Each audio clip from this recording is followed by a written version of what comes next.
Hello, Vlad with a new story from my channel of amazing stories from life.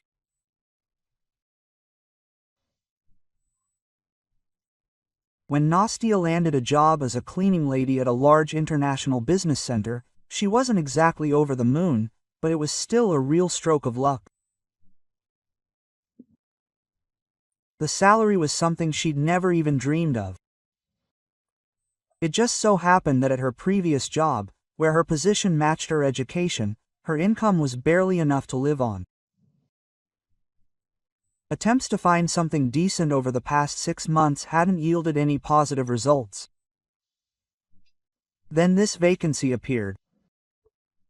So Nastia decided to transition from an office clerk to a regular cleaner. Everything was fine in the family until Sergei abandoned them last year, leaving them with debt and declaring he wasn't ready to bear the burden of caring for their sick child.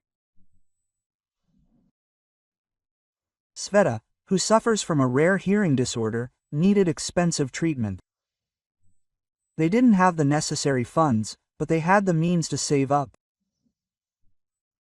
For now, all they could do was maintain their child's health in a stable condition while still paying the teacher's allowance.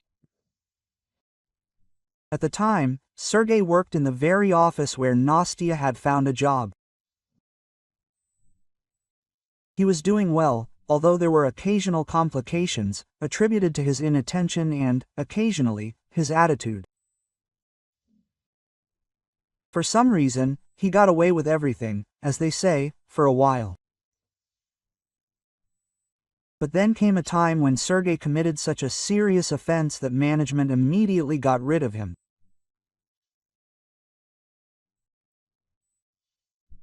Left without her husband and trying to squeeze child support out of him, Nastia struggled to find anything to save up for the surgery within a year or two. She desperately wanted her daughter to regain normal hearing by the time she was 6, at the latest. This would allow Sveta to attend a regular school. Having found a job as a cleaner, Nastia realized that even with such a salary, she wouldn't be able to save up in time, so she found another job. True, she only worked there on weekends, but even this modest increase in income made life easier for both her and her 5-year-old daughter. Of course, working 2 jobs was difficult, and having a daughter was a challenge, but Nastia took her along. True, the rules at the business center were stricter, and bringing a child there might not be allowed. But the elderly security guard, in secret from management, allowed it, so while her mother was busy, Sveta sat in the hill and drew. Upon seeing her work, Ivan Ilyevich said she shouldn't give it up. According to the security guard, she had talent. For a 5-year-old, her paintings, that's what he called her pencil drawings on paper, were too mature. That ordinary day, while Nastia was cleaning the lobby, she witnessed something unexpected and unusual. A young courier sat on one of the rather comfortable, soft benches set along the wall of the lobby. Looking at him, she noticed something was wrong. The man was pale. Beads of sweat glistened on his face. He was in a hurry, perhaps, the cleaning lady thought. There's some kind of urgent package that looks like he's got it. Apparently, it's all about that multi-million-dollar contract that, as they said just yesterday, was supposed to be signed today. Well, yes, exactly. They said they were supposed to deliver something from a foreign delegation today, Nastia recalled. And when I was coming here, people were already gathering in the meeting room. I wonder if they're waiting for him? Suddenly, the courier turned even paler and clutched his chest. Seeing that the young man was starting to have a heart attack, Nastia, forgetting about cleaning up, called an ambulance. A heart attack or something? The stranger said, wincing as the pain subsided slightly. Something like this happened to me 2 years ago. Oh, but that's not the point. Please help. And the young man pointed to the package. This needs to be delivered to the meeting room, but otherwise, okay, calm down. You can't worry, after all. I'll take it, Nastya assured. And the ambulance will be here soon. It's only a couple of blocks from here to the station. Thank you. Well, please go quickly, and don't pay attention to me. I seem to be feeling better already. Seeing that the young man was no longer wincing so much from the pain, Nastya picked up the parcel and quickly headed for the elevator. At that moment, the delegation's secretary was coming out, looking worried. Quote, "Oh, here, take it, please." Anastasia handed him the parcel. The courier couldn't give it to her. I called an ambulance for him. As soon as the secretary took the parcel in her hands, the head of the housekeeping department, a slightly plump man of short stature, with a face red with anger, literally burst into the hall. Seeing Nastya standing by the elevator, he blushed even more and practically pounced on her. Quote, "What are you doing here?" The boss yelled. "Where is your workstation? We have a foreign delegation, and you're hanging around who knows where." He didn't have time to say anything else. The door to the second elevator opened, and from above, the CEO, a man of about 18, stopped him with a menacing shout. Quote, "Stop it now." The CEO said this without malice, simply in an uncompromising tone. "Where is the courier with the package? What's the delay? Why are you here?" He saw Nastya handing over the parcel, but still holding it by the edge. "How long has our cleaning lady been interfering with the work of the company?" I tried to say something. But the boss, not understanding what was happening, saw the cleaning lady holding the package, and decided she was trying to steal it from the secretary. Quote, "Who sent you?" Grabbing her hand and throwing it away from the package, the director demanded an answer. "Because of you, everything could fall apart. Everyone is waiting for these documents." "Semyon Pavlovich, I just tried to justify myself again." "I see that it's simple," the general interrupted her. "Everything is always simple with you and your husband. He went out of his way, hired her, and he betrayed the interests of the company. I should have fired you too. I felt sorry for you at the same time. But he forgot that the apple doesn't fall far from the tree. What should we do with you now? Report to the police so they can charge you with attempted theft of important documents, or just fire you?" Quote. Nastya was still trying to say something in her defense about the courier she had called an ambulance for, who asked her to deliver an urgent package. The director didn't listen, but simply disappeared into the elevator, heading with the delegation's secretary to the conference room. "Have you jumped enough?" The head of the hosting department hissed angrily. "Get out of here. You are suspended for today." Quote, "From work." And they also said that she received some kind of education. "But you can't even handle the duties of a cleaner." "Ivan Ivanovich, then I'll have to do the work of two." She didn't do anything today. Smiling ingratiatingly, she turned to the boss. "Aho, the second cleaner, Angela. Then please give me double pay for today." Quote, "I'm constantly fixing her flaws anyway." Nastya didn't listen to her anymore. This Angela literally from the first day of their work together began, as they say, digging under her. Once Nastya even happened to overhear her conversation with Ivan Ivanovich. "Why do you need her?" "There's no use in this mess," Angela tried to convince the boss. "I can do everything alone. Talk to the general." "Why should he bother?" "Well, her daughter is sick, so let her apply to some fund. We can also adjust the salaries. Even if I don't get paid for both, at least give me another 3/4. "Don't bother my head," the head of the hosting department replied then. Nastya didn't get to hear what happened next. There was just some feminine giggling. That day she returned home to her modest apartment grief-stricken. The thought of losing her job that provided a stable income terrified her. Her daughter was waiting for her, with whom they hadn't agreed yesterday that she would be alone. Despite the 5-year Sveta, having reached her age, had already learned to take responsibility for her responsibilities. She knew how to use the microwave, heating up something her mother had prepared for herself. But most of the time, she simply drew. Just now, she showed her new drawing to her mother. Looking at a truly beautiful picture, Nastya calmed down a bit. After praising her daughter, she didn't tell her about the day's disaster, but simply suggested they play something. That evening, after Sveta had fallen asleep, Nastya turned on the computer and started searching for job openings. Unfortunately, nothing suitable came up. True, 2 organizations were looking for cleaners, and one wanted an inexperienced worker with the specialty she had earned in college.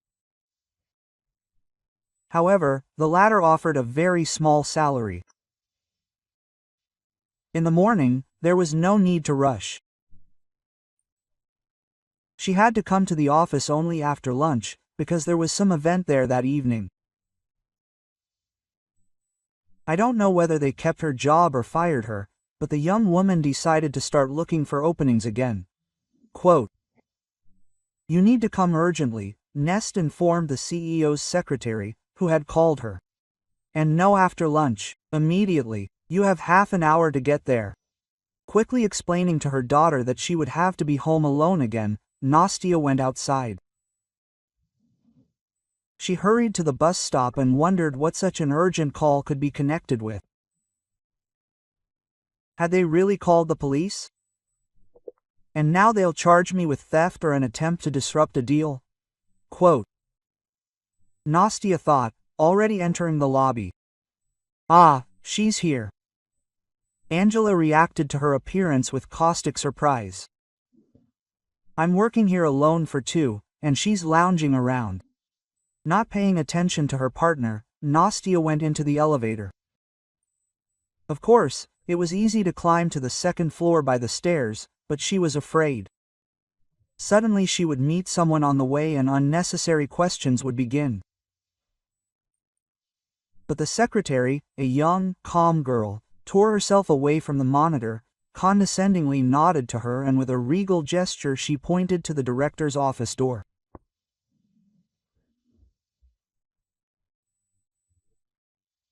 The unsuspecting cleaning lady, opening the door, expected anything but a meeting with the assistant to the head of the foreign delegation and his translator.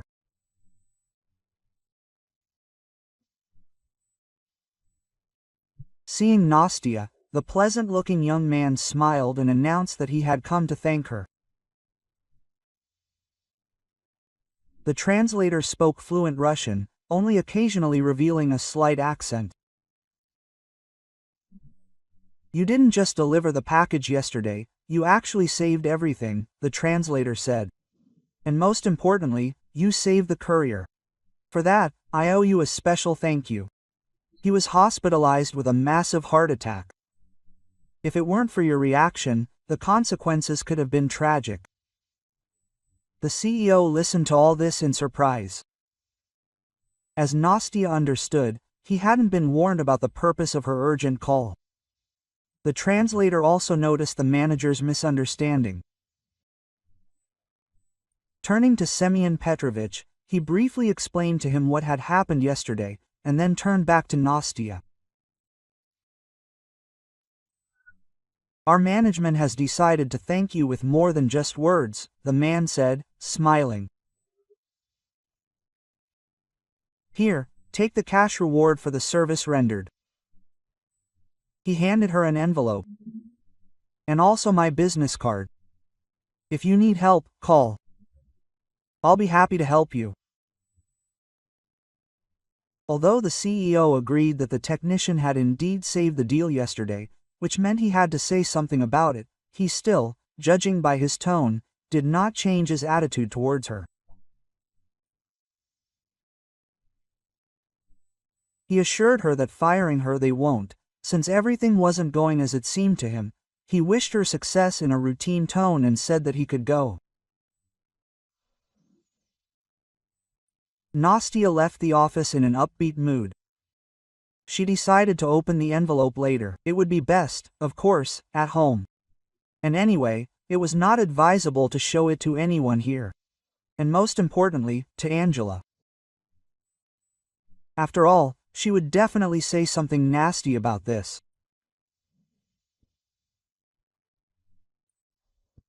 Having gone down to the first floor and thinking what to do next, stay, waiting for her shift to start, or still go home, Nastya saw a recently hired young man and, as she heard from one of the employees, a promising IT specialist. Vasily, I think, she remembered. Maybe I should ask him to figure out the computer? Excuse me, please, Vasily, I don't know your middle name. She turned to the young man. Could you help? Yes, without the middle name, he responded affably. I can help, if it's in my area. And in about 20 minutes the computer in the hardware store, it was working fine in the department. The antivirus hadn't been updated for a long time, the young man explained.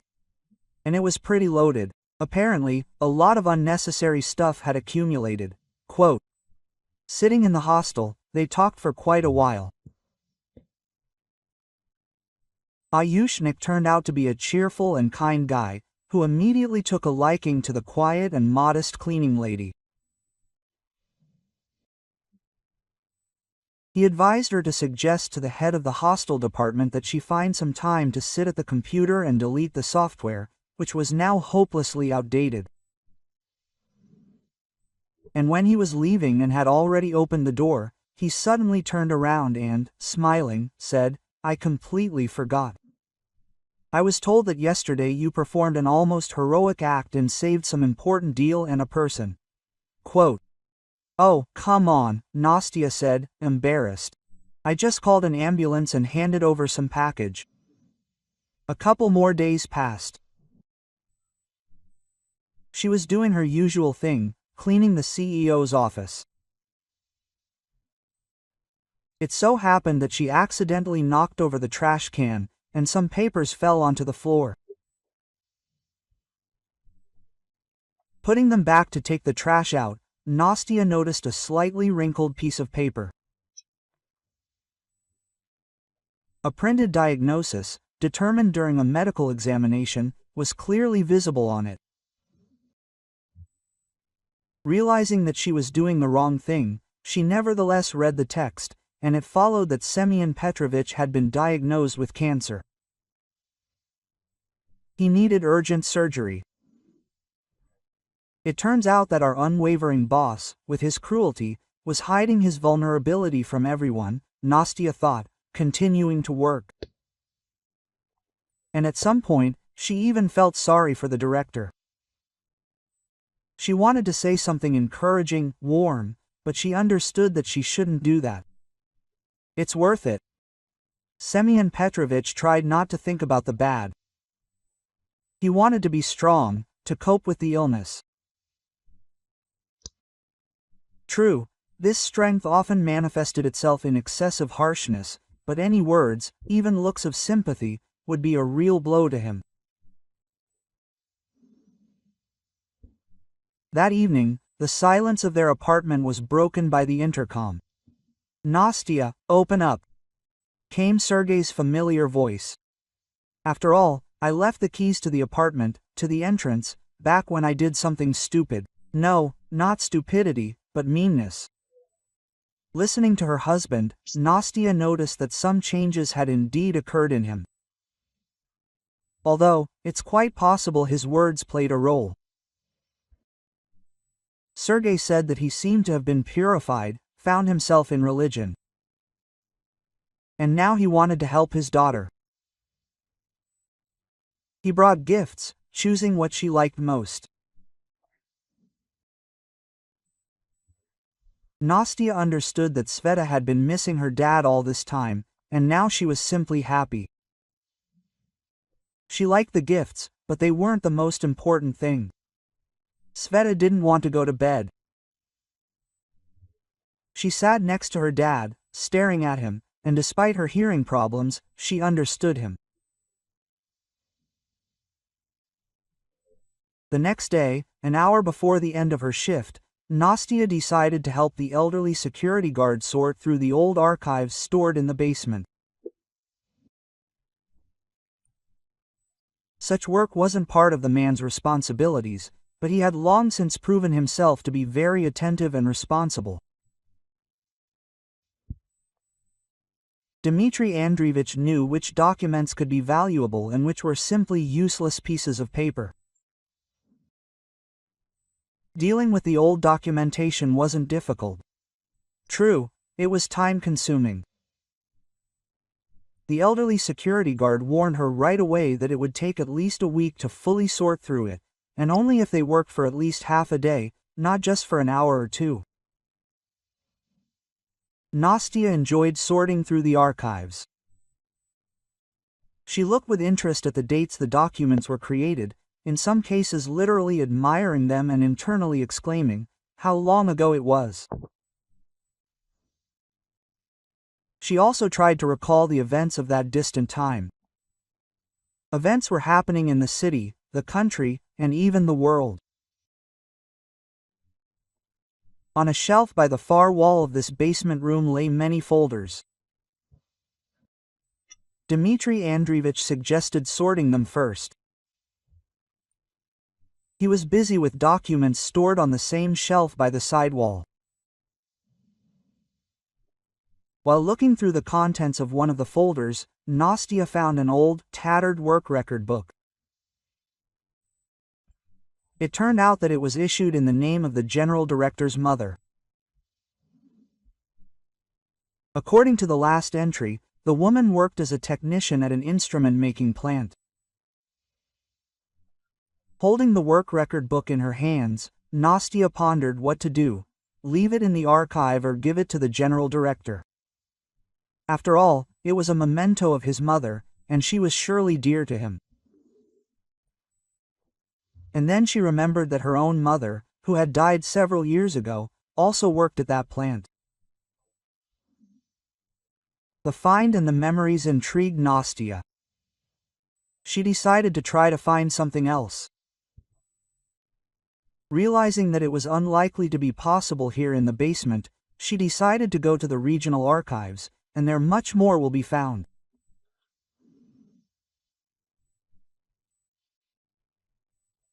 The next morning, after damp cleaning the hallway and waiting until she could go up to the second floor to tidy up the offices, Nastya noticed the translator, who was still in the city, dealing with a number of work issues.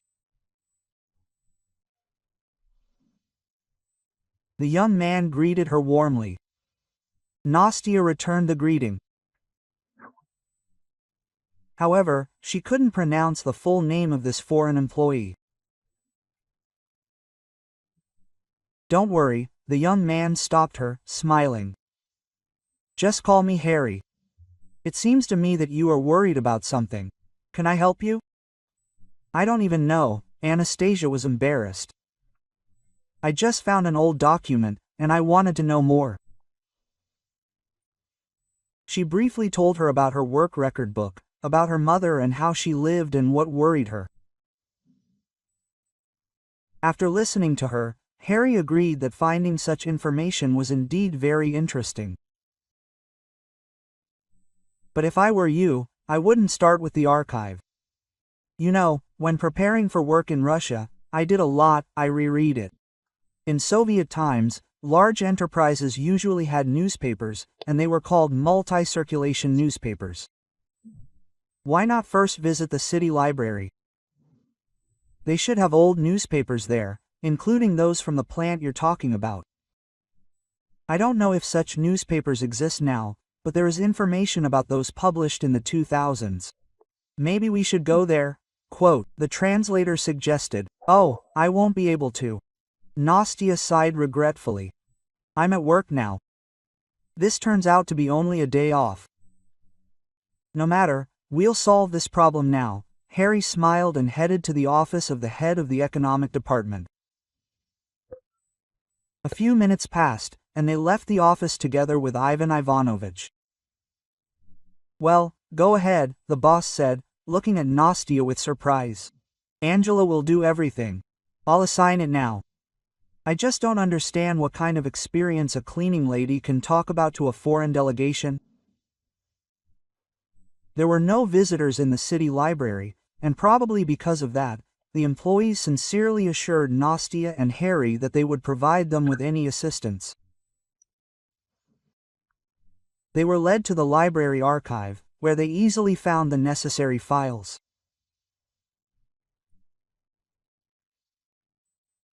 Looking through the third one, dating back to the time when Nastya's mother worked at the instrument-making plant, the researchers came across a note that described the act of a young employee, Nastya's mother, who saved her colleague, the mother of the business center's CEO, during an accident in the workshop.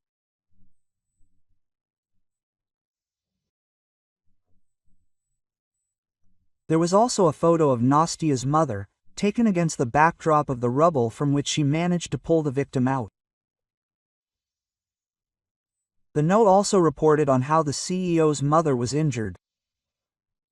In particular, it was mentioned that the worst thing for her had turned out to be the loss of a child. After all, the woman was pregnant at the time. Unfortunately, it was impossible to copy the newspaper page. But Nastya found a solution. She simply took a photo of it, deciding to later transfer it to her computer and print it. Harry was genuinely pleased that she had managed to find such unusual information. With her permission, he also photographed the newspaper, promising that when he returned from his business trip, he would definitely come up with something to tell his friends about their heroism. Returning to the office, Nastya went about her usual work. Angela tried to say something sarcastic about communicating with foreigners, but since she heard nothing in response, she had to abandon her attempts. While cleaning the general manager's office, Nastya thought about the vicissitudes of fate, as she dubbed it. Indeed, her mother had once saved his mother. And now he constantly humiliated her. And yet, as was clear from another article published later in the factory newspaper, the rescued and the savior had become true friends after the incident. They even always planned various festive events together. Only Nastya's daughter greeted her at home. Sveta said that her father had urgently left somewhere, promising to return to the family. Her daughter, a skilled lip reader, added that her father had been talking to someone on the phone, mentioning several times that this option definitely needed to be explored.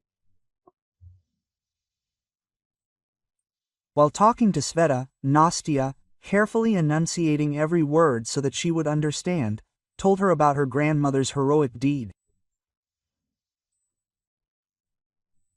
Unable to resist, she told her about her boss, who hid his poor health behind cruelty towards some of his subordinates. Sveta said, "You found some interesting document about the director. What's in it?" Sergei asked innocently late that evening. "I couldn't even imagine what interesting things could be in his life."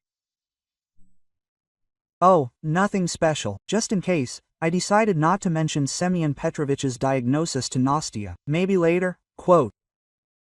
"Well, yes," Sergei agreed. "What can I say about him? He's too rude. Sometimes he doesn't even consider other people's opinions." Quote. "Well, it seems you can't change people like that." "I wouldn't call him rude, but tough," Nastya disagreed. "He's just demanding, although sometimes too much. He might also, by the way, say something without understanding, but that's connected to his problems, so I even feel sorry for him." Over the years of their marriage, Sergei had gotten to know his wife well. He knew how to conduct a conversation to get something interesting out of her. And now, carefully choosing his words, he got Nastia to tell him about the document he'd found. Upon hearing about Semyon Petrovich's diagnosis, her husband barely restrained himself from whistling with joy. This information was a real stroke of luck. After all, Nastia's husband had long been part of a gang engaged in blackmailing wealthy people. They used various methods to obtain information that large businessmen or executives carefully concealed. Then they were offered a bribe to keep the information from being leaked. Nastia, unaware of her husband's double life, mistook his curiosity for innocence. She figured she might as well have inquired about Angela's makeup.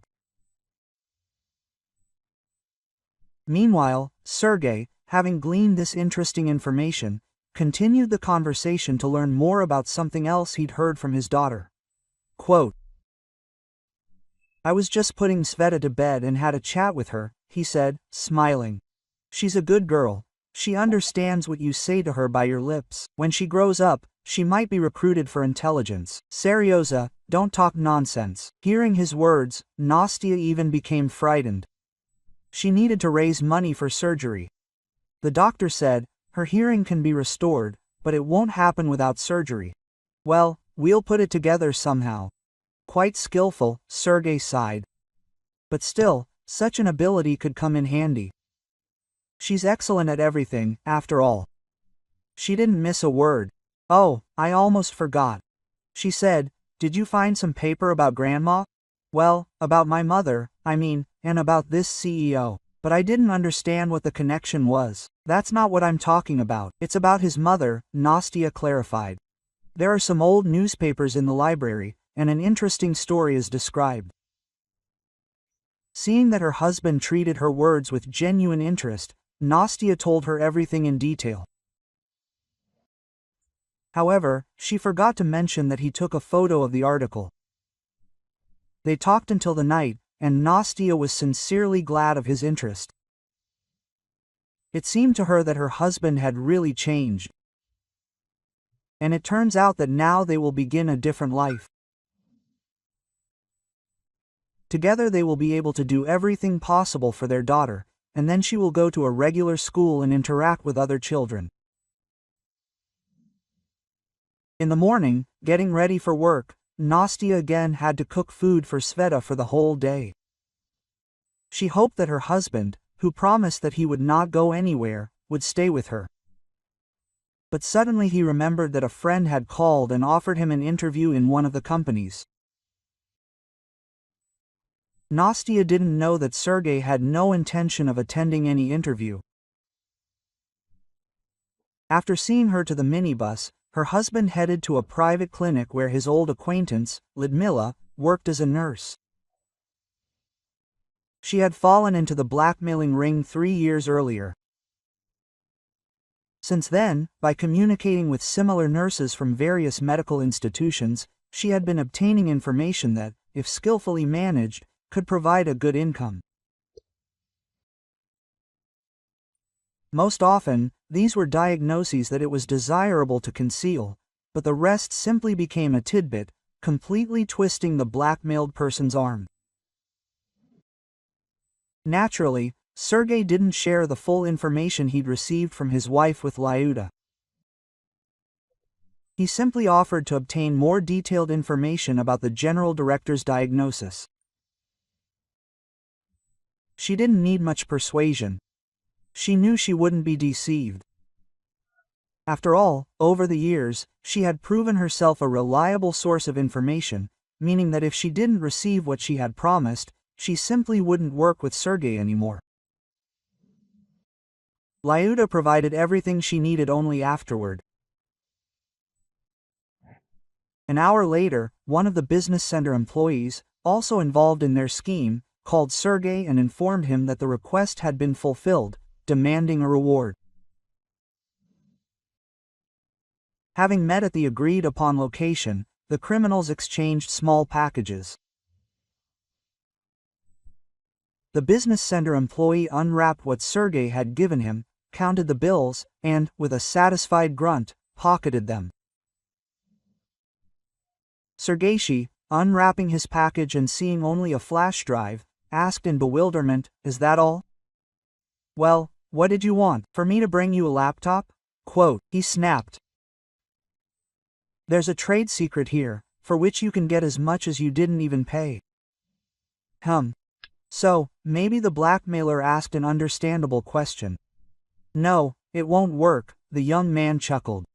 "For that, you need to get through to your competitors. And neither you nor I will be allowed anywhere near there."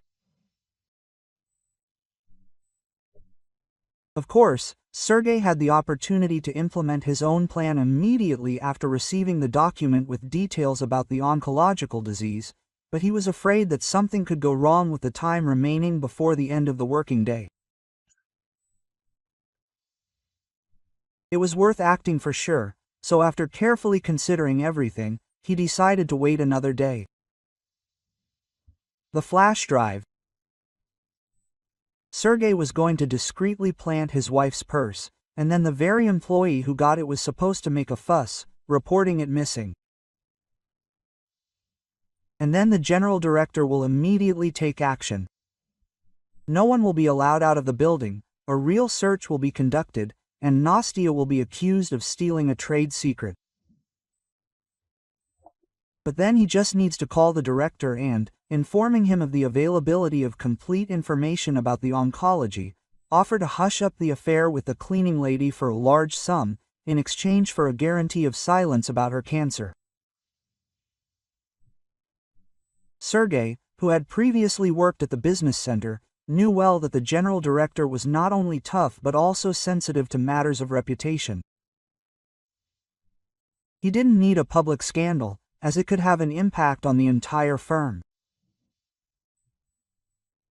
Partners might begin to doubt the reliability of such contacts, which could lead to a sharp drop in revenue.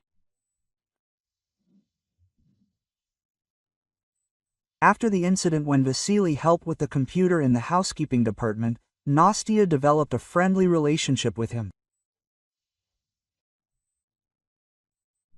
The young man found some free time to chat with her, but she, in turn, devoted more time to her appearance. Now Nastya even wore her uniform differently. And an uninitiated person might have thought she wasn't even a cleaning lady at all, but some employee on whom a lot depended at the center. Vasily was aware of her daughter's hearing problems. According to him, at Nastya's request, she brought Sveta's phone to work, and a specialist installed a program that converted sounds into vibrations. A little later, Vasily came to Nastya's home and repaired her computer, bringing Sveta a construction set. They even tried building something together. The girl, usually very shy with strangers, immediately reached out to Vasily. The appearance of the mouse in Nastya's apartment, who suddenly decided to return, put a stop to her relationship with Vasya. But at work, they continued to communicate as before. This was noticed by Angela, who couldn't calm down. She wanted to get rid of Anastasia and remain the only cleaner in the office, earning a salary significantly higher than her current one. To achieve this, she even managed to establish a relationship with the head of the housekeeping department. However, Angelica didn't receive any concessions from Ivan Ivanovich. Nastya's communication with Ivan didn't go unnoticed by Angela. And at first, the girl paid no attention to him. An IT specialist, since, in her opinion, he represented no significant value.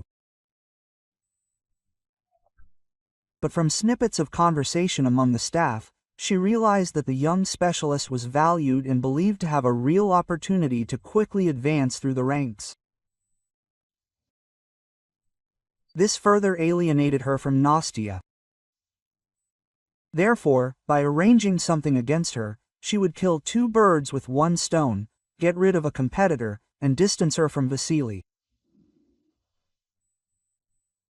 Angela knew that the director was often capable of making rash decisions without fully understanding the problem. Choosing the right moment, the envious cleaning lady, having entered the director's office, ostensibly to empty the trash, feigned embarrassment and innocently turned to Semyon Petrovich. Quote, "I understand, it's none of my business," she began. "But I think Nastya is literally trying to spin our young specialist. I overheard a casual conversation, and it sounded like she was trying to squeeze some serious information out of Vasily that could compromise both the business center and the management." "Would you mind your own business?" the CEO interrupted, without turning to her. "I'll figure it all out without you." But, left alone, Semyon Petrovich couldn't help but ponder what he'd heard.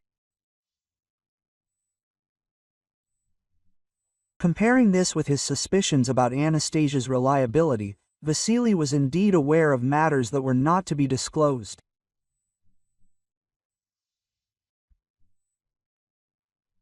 The director also recalled Nastya's husband's betrayal and ultimately concluded that some action should be taken against this cleaning lady. The next morning, as soon as Anastasia entered the office, she was summoned to the head of the housekeeping department's office. The director and a security officer were in the room. On the desk lay the documents of the foreign delegation, including the specifications for the delivered chips and one of the flash drives. Quote, "All this was found in your locker," the head of the housekeeping department stated with feigned regret. "Explain how all this got there, and also show me the contents of your purse." "I don't know how this could have gotten there," Nastya said, shaking with excitement. "And the purse? Oh, look." And all sorts of objects fell onto the table, well, the kind that women always have. However, the very flash drive that the center employee, acting in concert with her husband, had planted on her also fell out. Quote, "Oh, and here's the second one," the general director nodded at the flash drive. "You're fired. We won't file a theft charge or ask whose interests you're acting in. But we'd like to know how you managed to steal all this. Tell us, and then we can improve security. Well, and you can leave of your own free will." "I don't know anything at all," Nastya practically whispered, "Not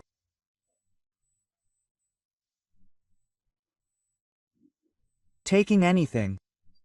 I don't even know where it's kept. My husband," she turned to the director. "He recently returned and said he'd changed. I believed him, but I know he's up to no good. Maybe he still has friends here. So they could have stolen it. I just don't understand why they'd planned it on me." Naturally, they didn't believe her, and Nastya found herself on the street. She was desperate. Heading to the public transportation stop to get home, she suddenly remembered Sergei.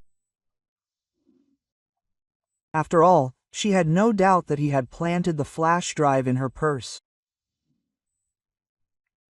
As for the rest of the things found in the locker, Nastya attributed that, too, to Sergei, acting through someone he was in league with. She couldn't guess that Angela had set her up. Somehow, she'd managed to steal everything from the office, and then simply suggested to the head of the hosting department that he check the technical staff's lockers. Vasily, who learned of what had happened, didn't believe the official version. He tried to intercede with the general director, but he scolded him for his lack of professionalism. He also told him to keep his mouth shut and not to say anything unnecessary when communicating with the uninitiated. Trying not to show her daughter's state, Nastya prepared dinner as usual. She was sure that Sergei, who had somehow betrayed her in such a way, wouldn't return home, but he did. Quote, "Either you find and hand me all the documents related to the CEO's mother right now, or I'll take my daughter for myself," he demanded, mush, instead of a greeting. "I'll contact the Child Protection Services. Your financial situation is precarious now. Besides, you're suspected of theft. Everything will be done in a day or two. I have very good connections at social services. Don't you have the documents? Well, then I'll come tomorrow, and if you don't have them, the day after tomorrow the Child Protection Services will be here in my place." Nastya cried almost all night. In the morning, after preparing breakfast and lunch for Svetlana, waking her daughter and warning her that she'd be alone again today, fired from her job, she went outside. Unsure what to do, she simply wandered aimlessly toward the driveway between the buildings, trying to remember any friends or distant relatives who might be able to help. Perhaps she should call Ivan Ilyich for advice. An idea occurred to her. The elderly security guard listened attentively. He didn't console the grief-stricken woman, but said he was taking the matter into his own hands. He'd once mentioned in a conversation that he'd worked as an investigator before retiring. And now he decided to analyze the available information, draw the right conclusion, and try to help the unfairly fired cleaning lady. He remembered that the translator who'd come with the foreign delegation had been very kind to Nastya. Moreover, while talking with her, Ivan Ilyevich learned that he had even given her his business card, promising to help if needed. They managed to contact the translator through Vasily. At first, he refused to contact Gary, but upon learning that it was about helping Nastya, he agreed. The translator answered the phone almost immediately. After learning what exactly she was accused of, Gary said briefly, "I'll fly in early in the morning. I'll book a ticket and a hotel in your city right now." Gary didn't lie. So, by just after 9 o'clock, he, along with Vasily and the elderly security guard, became involved in the investigation. It wasn't difficult for the IT specialist to obtain a recording from the office's CCTV cameras, and while reviewing the video files, the men stumbled upon one showing Angela slipping a folder into Nastya's locker 20 minutes before the start of the workday. But returning to the previous days, they were able to find a recording of Sergei's meeting with one of the employees. During this meeting, they also saw something being handed over. Suspecting that the elderly security guard was unlikely to succeed, Nastya decided to meet with the director and talk. Even if he simply decided to send her away, she would still tell him. And she decided to take this step because she knew she had nothing left to lose. She waited all evening at the entrance to the luxury building.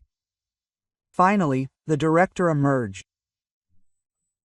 It was noticeable that he looked exhausted and depressed. Nastya walked resolutely up to him and stopped. He too froze in place, unsure what she wanted. Without a word, Anastasia handed him an A3-size printout of the factory newspaper. They stood, illuminated by a lantern, and its brightness was sufficient for the man to read the article, which recounted the heroic deed of Nastya's mother. Having finished reading, the director turned pale. This story was familiar to him. His mother had told him about it long ago. To the end of her days, she remembered the friend from whom fate had separated them. Semyon Petrovich's mother always regretted losing contact with her savior, and she also blamed herself for it.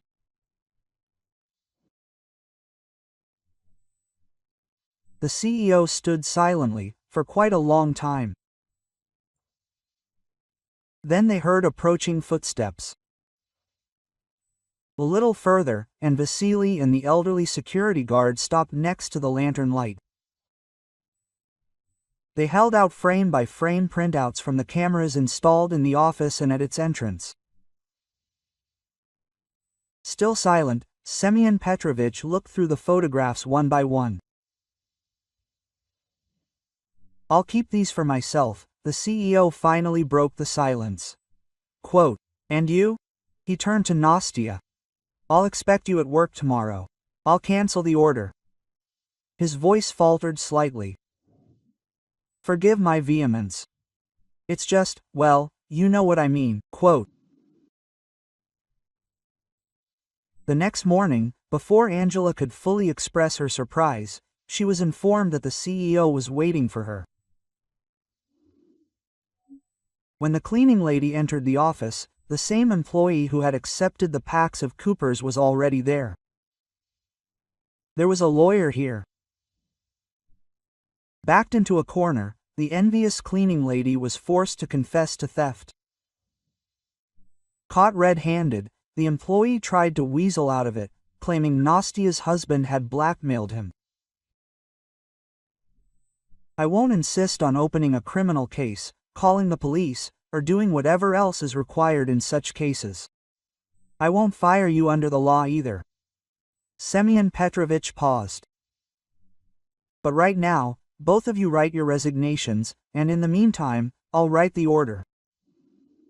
Following the general manager's orders, the secretary suggested everyone gather in the lobby.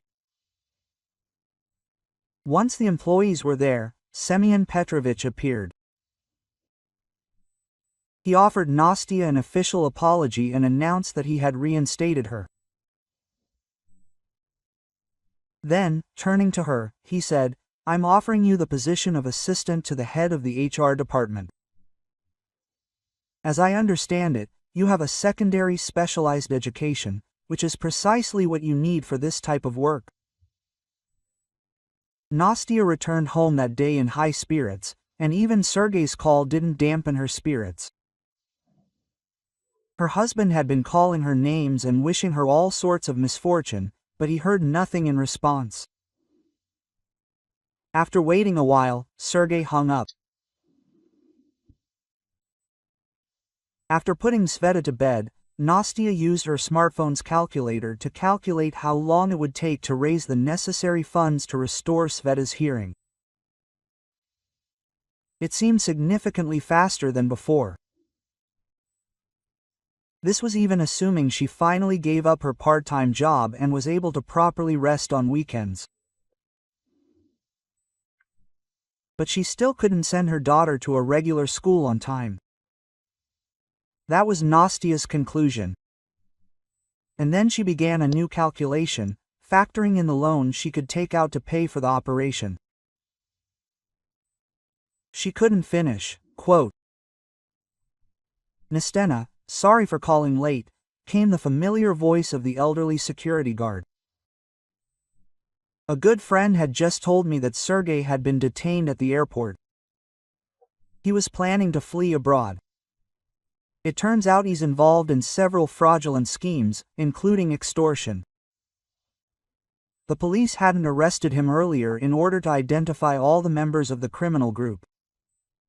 But now there was a risk that Sergei would flee abroad. And you can't even imagine how much money he was able to live on there, the sums in his accounts. It's quite possible he already has accounts abroad."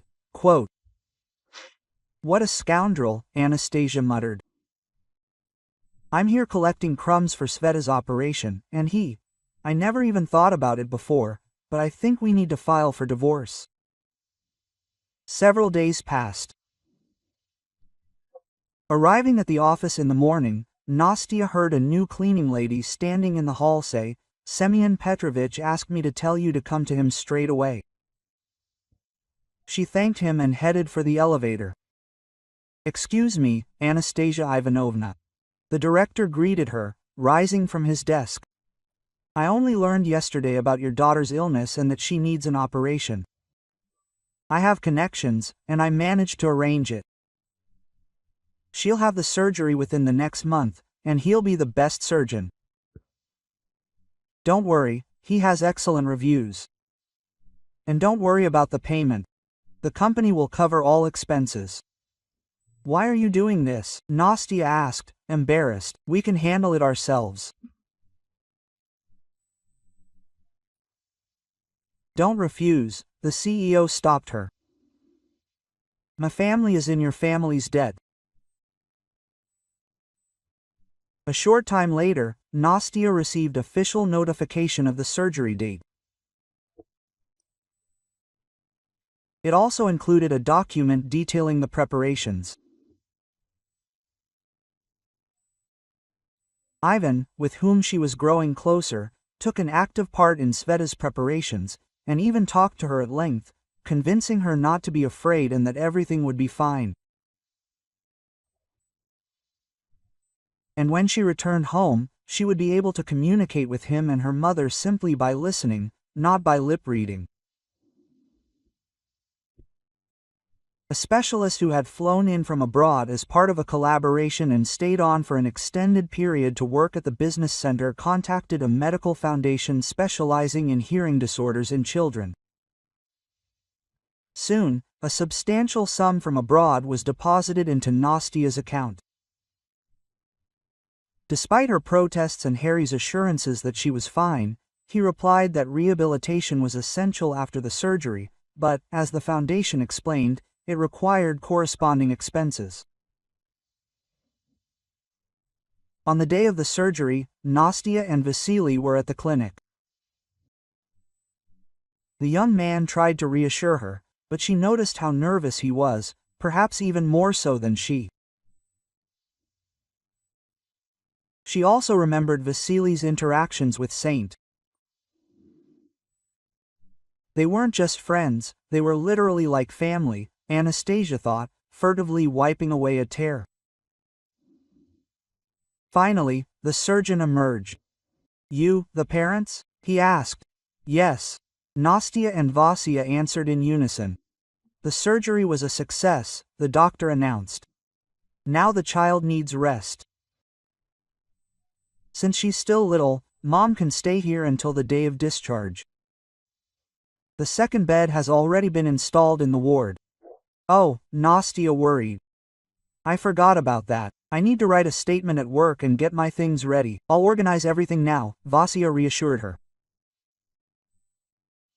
We'll write a statement, I'll drop it off at the office, and I'll bring the things back. You make a master list and write down where to look for what. Quote. On the day of discharge, Vasya met them at the entrance to the clinic. When they got into a taxi, a young man asked, suspiciously, why is Sveta wearing some kind of strange hat? Mom, tell him, eh? Child's voice was heard. Don't think I understood what you said, not from your lips. I heard, Sveta told Vasily. It's just that all sounds are becoming very loud for her now, Nastya began to explain. It will take a month to adapt, and every 5 days she will need to change the hats for thinner ones. They chatted about trivial matters the entire way. And when they got out at the entrance, Vasily asked, Nastya, I've missed you so much, I don't want to part anymore. Will you marry me? Quote.